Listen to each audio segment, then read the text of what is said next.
प्रणाम जी सभी को। जैसे कि पिछले वक्तव्य में या फिर पिछली कहानियों में हमने जो चर्चा की है, इसमें हमने एक बार धृतराष्ट्र के पुनर्जन्म की कथा की थी। तो इसी प्रकार बहुत सारे जन्म हुए हैं जो द्वापर युग से कलयुग में हुए हैं। इसी विषय में एक मलखान का जिक्र आता है। मलखान पृथ्वीराज चौहान के ही समकालीन हुए हैं। मलखान के बारे में कहा जाता है कि वो अति बलिष्ठ थे और उनके होते हुए पृथ्वीराज चौहान भी उनसे बहुत घबराते थे। ये मलखान कौन थे? मलखान द्वापर युग में युधिष्ठिर थे, जिन्हें धर्मराज भी कहा जाता है। युधिष्ठिर का पुनः जन्म कलयुग में, यानी कि उनके अंशी रूप से जो जन्म कहा जा सकता है, जिसका वर्णन भविष्य पुराण में आता है, वह आज हम चर्चा के रूप में, विषय के रूप में लेंगे। मलखान, ये तो हमने जान लिया कि वो युधिष्ठिर के पूर्व जन्म थे। मलखान पूर्व जन्म में युधिष्ठिर थे और आज के कलयुग में वो मलखान नाम से प्रसिद्ध हुए हैं। वो भुजाओं के बल से जाने गए हैं, बुद्धि के बल से जाने गए हैं। तो मलखान के विषय में आज हम बताते हैं। मलखान सिरसा के राजा हुए हैं। सिरसा जो आज के समय में हरियाणा का एक डिस्ट्रिक्ट है, वहाँ का राजा मलखान था और पृथ्वीराज चौहान का समकालीन था। एक बार ऐसा होता है कि मलखान अपने 5 मित्रों के साथ अपने किसी स्थान पर घूमने के बाद जब महल को आते हैं, वो एक राजा के सेनापति भी थे, तो महल को आने पर देखते हैं कि महल, यानी कि जो किला है, किले का दरवाज़ा बंद हो चुका है और किले का दरवाज़ा बंद होने के कारण उसे और उसके 5 मित्रों को बाहर ही सोना पड़ा, क्योंकि रात्रि में किले का दरवाज़ा बंद कर दिया जाता था और कोई शत्रु वेश में उसके अंदर ना घुस जाए। इस प्रकार राजा की सुरक्षा होती थी। जब मलखान बाहर सो रहे होते हैं तो पृथ्वीराज चौहान को ही कुछ लोग, उनके आसपास उनका अहित चाहने वाले भी थे, हित चाहने वाले भी थे। तो एक अहित चाहने वाले व्यक्ति ने कहा कि आप इस समय हमला कर दीजिए किले पर और रात्रि में हम जीत सकते हैं उस किले। जो मलखान हैं, मलखान के 2 भाई और थे साथ में, वो भी विश्राम कर रहे थे। वो भी पांडवों के पांडव ही थे पूर्व जन्म में। उनके नामों की चर्चा हम आगे करेंगे। तो 5 भाई सो रहे थे, बाहर हमला होता है सेना का। तो 5 भाई आसपास खड़े हुई गाड़ियों के, रथों के पहिए निकाल लेते हैं, जिनसे वो ढाल का काम लेते हैं, और उनके आगे का जो हिस्सा होता है, मूसल के आकार का होता है, उनको तोड़ लेते हैं। तो बलिष्ठ तो थे ही।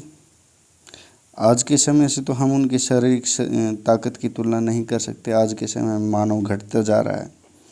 पहले हमारे बुज़ुर्गों की हाइट, वेट वगैरह हम देखते हैं कि 80 और 100 के आसपास बहुतों का हुआ है, और हाइट यानी कि लंबाई भी हम देखते हैं कि 6 फुट के आसपास बहुतों की थी, 6 से ज़्यादा भी थी। लेकिन अब घट रहे हैं धीरे धीरे। इस समय 5-7 के आसपास जो नॉर्मल हाइट मानी गई, धीरे धीरे घटती जा रही है। तो इतने काल पीछे जाएं तो बलिष्ठ थे लोग, इसमें कोई दो राय नहीं है। तो जब सेना का हमला होता है, रथों के पहिए निकाल लिए जाते हैं, गाड़ियों के पहिए निकाल लिए जाते हैं, आगे के हिस्सों को तोड़कर मूसल के रूप में प्रयोग कर लिया। तो 5 भाइयों ने सेना के साथ जो युद्ध किया, जो बहादुरी दिखाई, पूरी सेना को मार भगाया। जब सेना ने देखा कि 5 व्यक्तियों ने ही इतना तीव्र आक्रमण उनके ऊपर किया है और उन्हें भागना पड़ रहा है, अगर किले के अंदर पता चले कि बाहर से शत्रु आए हैं तो उनका तो नामो निशान मिट जाएगा।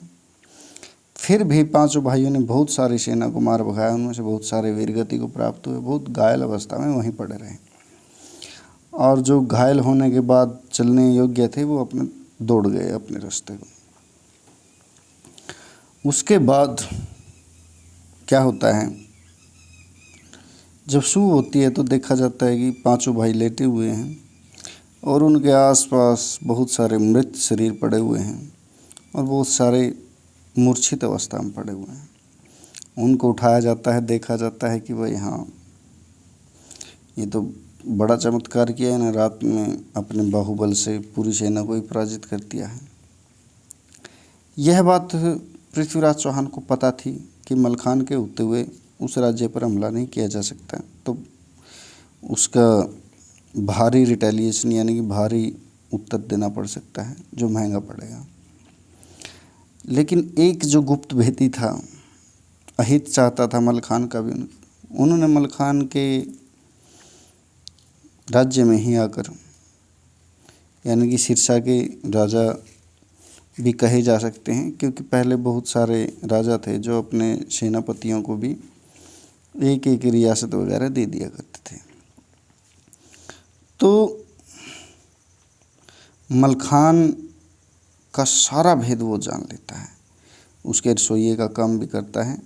पृथ्वीराज चौहान का जो भेदी होता है वो जान लेता है कि मलखान वैसे तो अपराजय है, शक्तिशाली है, लेकिन मलखान की एक कमजोरी भी है।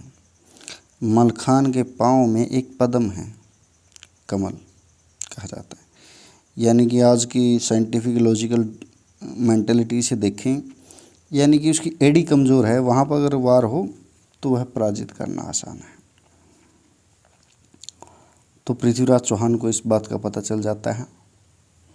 तो पृथ्वीराज चौहान क्या करता है, एक बहुत बढ़िया रणनीति बनाता है। रणनीति के तहत वह हर क्षेत्र में, आस पास के क्षेत्रों में बहुत सारे छोटे छोटे कुएं बनवा देता है और उन कुओं के अंदर भाले लगा देता है, बहुत सारे भाले, और ऊपर से पत्ते वगैरह डालकर, उनके ऊपर झाड़ियाँ वगैरह डालकर मिट्टी डाल देता है ताकि पूरा साफ मैदान लगे। तो पृथ्वीराज चौहान तो शक्तिशाली था ही, कोई दो राय नहीं थी। उस युद्ध में मलखान के एक भाई की मृत्यु हो जाती है। जब यह बात मलखान को पता चलती है तो वह रुद्र रूप धारण कर लेता है और इतने बलिष्ठ लोग मलखान के बारे में जो इतिहास में दर्ज हैं, भविष्य पुराण में कहा जाता है कि वो सूंड से पकड़कर हाथी को पछाड़ने में सक्षम थे। तो इतने बलिष्ठ व्यक्ति के सामने कौन टिकने वाला था। तो धड़ाधड़ लाशें बिछनी शुरू हो गई। पृथ्वीराज चौहान देख रहा था। जब पृथ्वीराज चौहान के पास मलखान आया तो पृथ्वीराज चौहान को कहा, हाँ, आज आपको हम अपना बाहुबल दिखाएंगे। आप अपने सुरक्षा में या फिर अपनी युद्ध कला में जो निपुणता है उस कला को दिखाइए, मेरे साथ युद्ध कीजिए। पृथ्वीराज चौहान को पता चलता है कि उसके भाई की, यानी मलखान के भाई की युद्ध में मृत्यु हो चुकी है। वो मलखान से कहते हैं कि आप मुझसे बदला बाद में लीजिए, पहले अपने भाई के कातिल से तो निपटिए। यह सुनते ही मलखान उस दिशा में दौड़ पड़ते हैं और रास्ते में जैसी की रणनीति होती है, जो झाड़ियों के ऊपर मिट्टी डालकर कुएं बनाए होते हैं जिनमें भाले गाड़े होते हैं, उनमें से एक में मलखान अपने घोड़े समेत गिरते हैं और एक भाला सीधा उनकी एड़ी के आर पार हो जाता है। वैसे तो परमात्मा ही डिक्लेयर करता है किसी की जन्म और मृत्यु को, लेकिन किसी न किसी का बहाना भी होना होता है। तो इस प्रकार मलखान के प्राण पखेरु उड़ जाते हैं। तो इस प्रकार भारतीय धरा का एक महान योद्धा मृत्यु को प्राप्त हो जाता है। इस विषय को धीरे धीरे आगे बढ़ाएंगे और ऐसी गोपनीय चर्चा करते रहेंगे। प्रणाम जी, धन्यवाद।